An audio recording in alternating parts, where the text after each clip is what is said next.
తండ్రి మంచం మీద పడుకున్నాడు, ఆయన ప్రార్థనకు రాడు. బాప్తిస్మం తీసుకున్నాడు కానీ కొన్ని బలహీనతలను బట్టి చర్చి రావటం మానేశాడు. ఆ తల్లి భక్తి కలిగిన తల్లి కుటుంబ ప్రార్థన చేసుకుందామని ఇద్దరు పిల్లల దగ్గర పెట్టుకొని కుటుంబ ప్రార్థన స్టార్ట్ చేసింది. ఈలోపు వాళ్ళ అబ్బాయి ఏమైందో ఏమో, వాష్రూమ్కి వెళ్దామనో ఏమో, సడన్గా ప్రార్థన మధ్యలో నుంచి లేచి అటు వెళ్ళేటప్పుడు బైబిల్ కాలుతో తొక్కాడట. మంచం మీద పడుకున్న నాన్న పరిగెత్తుకుంటూ వచ్చి వాడి రెక్కెట్ల పైకి లేపి కొట్టాడట.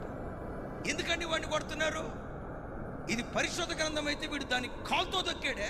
అక్కడంతా అయిపోయిన తర్వాత నాన్న వైపు చూసి అన్నాడట, నాన్న నేను తొక్కింది బైబిలే, కానీ నీవెవరిని తొక్కుతున్నావో తెలుసా?